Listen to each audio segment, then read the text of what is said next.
좋은 아침입니다. 오늘은 사도행전 23장 21절로 22절 말씀 함께 대하겠습니다. 그러니 대장님은 그들의 말에 넘어가지 마십시오.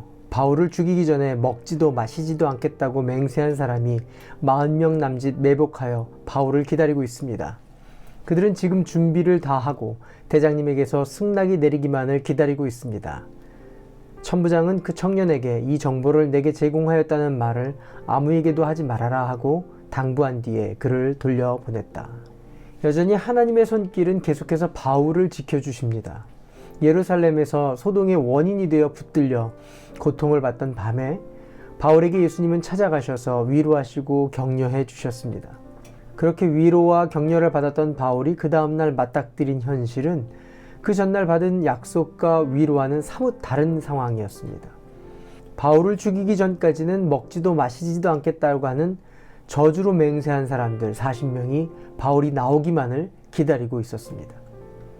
그러나 하나님은 바울을 지키기 위해서 바울의 생지를 사용하시고 또 천부장 글라우디오 루시아를 사용하셔서 유대인들이 바울을 매복하고 죽이려는 계획에 대해서 무산하도록 바울을 지킵니다.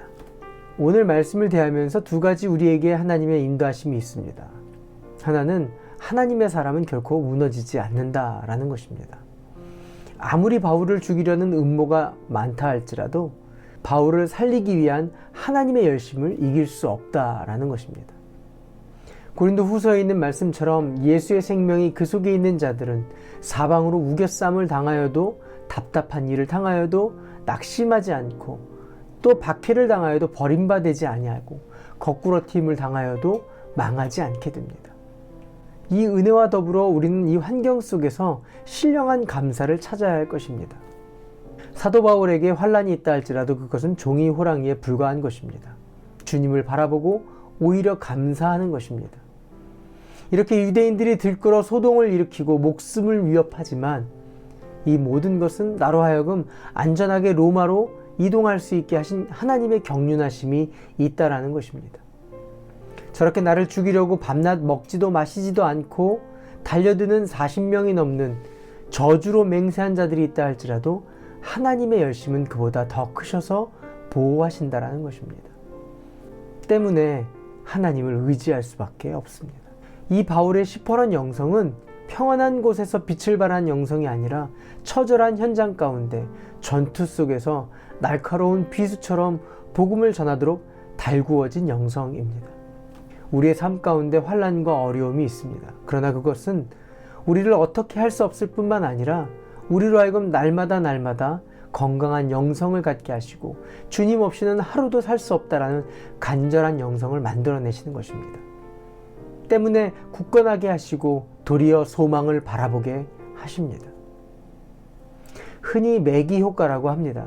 냉장 시설이 없었던 노르웨이에서 청어들을 어떻게 하면 폐사하지 않고 싱싱하게 운반할지를 고민할 때 청어가 들어있는 수조에 청어의 천적인 매기를 풀어넣는 것입니다.